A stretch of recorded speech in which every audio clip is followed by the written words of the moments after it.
பங்குனி மாத அமாவாசை 18/3/2026 புதன்கிழமையில இந்த அமாவாசை நாள் வந்திருக்கு. முன்னோர் வழிபாடு, குலதெய்வ வழிபாடு இந்த நாளில் செய்கிறது ரொம்ப ரொம்ப முக்கியங்க.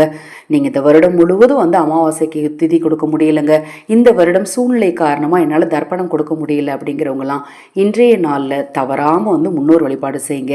முன்னோர்களுக்கு பிடித்த உணவு சமைத்து படையல் வைங்க. அதை போல் குலதெய்வ வழிபாடு ரொம்ப ரொம்ப முக்கியம்.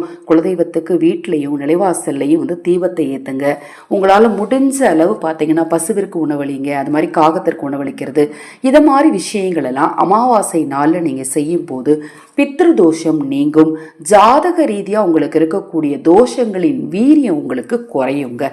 குறிப்பாக கணவன் மனைவிக்குள்ள பிரச்சனை ஏற்படுறவங்க, தீராத கடன் தொல்லையில் இருக்கிறவங்க அமாவாசை நாளில் முடிஞ்சால் குலதெய்வ கோயிலுக்கு போயிட்டு வாங்க. இல்லை அப்படின்னா உங்கள் வீட்டுக்கு பக்கத்தில் என்ன கோவில் இருக்கோ அந்த கோவிலுக்கு போய் ஒரு 3 முறை வலம் ஒரு 5 நிமிஷம் அங்கே கணவன் மனைவி 2 பேரும் சேர்ந்தே போங்க.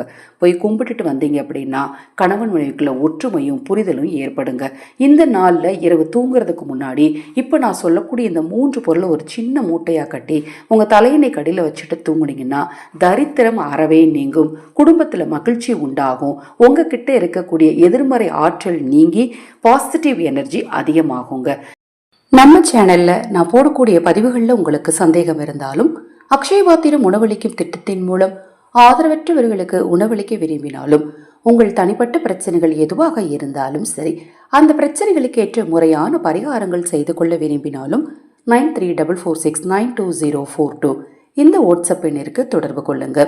இன்றைய நாளில் நீங்கள் செய்ய வேண்டிய இந்த பரிகாரத்துக்கு தேவையான 3 பொருளில் முதல் பொருள் மிளகு, 9 மிளகு எடுத்துக்கோங்க. அடுத்தது கருஞ்சீரகம் சிறிதளவு எடுத்துக்கோங்க. அதற்கடுத்தது கருப்பு நிறத்தில் உள்ள எள் எடுத்துக்கணும். இந்த 3ஐயும் சிறிதளவு எடுத்து ஒரு கருப்பு நிற துணியில் சிறிய மூட்டையாக கட்டி இதை நீங்கள் தூங்குறதுக்கு முன்னாடி உங்கள் தலையணை கடியில் வச்சுக்கோங்க. மறுநாள் காலை எழுந்ததும் உங்கள் தலையை 3 முறை சுற்றிட்டு உங்களுக்கு அதை எரிக்க முடியும் அப்படின்னா எரிச்சிருங்க. இல்லை அப்படின்னா கால்படாத இடத்துல அப்புறப்படுத்திடுங்க. ரொம்ப ரொம்ப எளிமையானது, வீட்டில் இருக்கக்கூடிய பொருளை வச்சு செய்யக்கூடிய ஒரு பரிகாரம். தவறாம இதை நீங்களும் செய்யுங்க, மற்றவர்களுக்கும் சொல்லுங்க. தொடர்ந்து நம்ம சேனலை பாருங்க. இன்னும் எண்ணற்ற பதிவுகள் தொடர்ந்து வர காத்திருக்கு. ஹரஹர சங்கர ஜெய ஜெயசங்கர. மகாபெரிவா திருவடி பாதம் சரணம் சரணம். நல்லதே நடக்கட்டும்.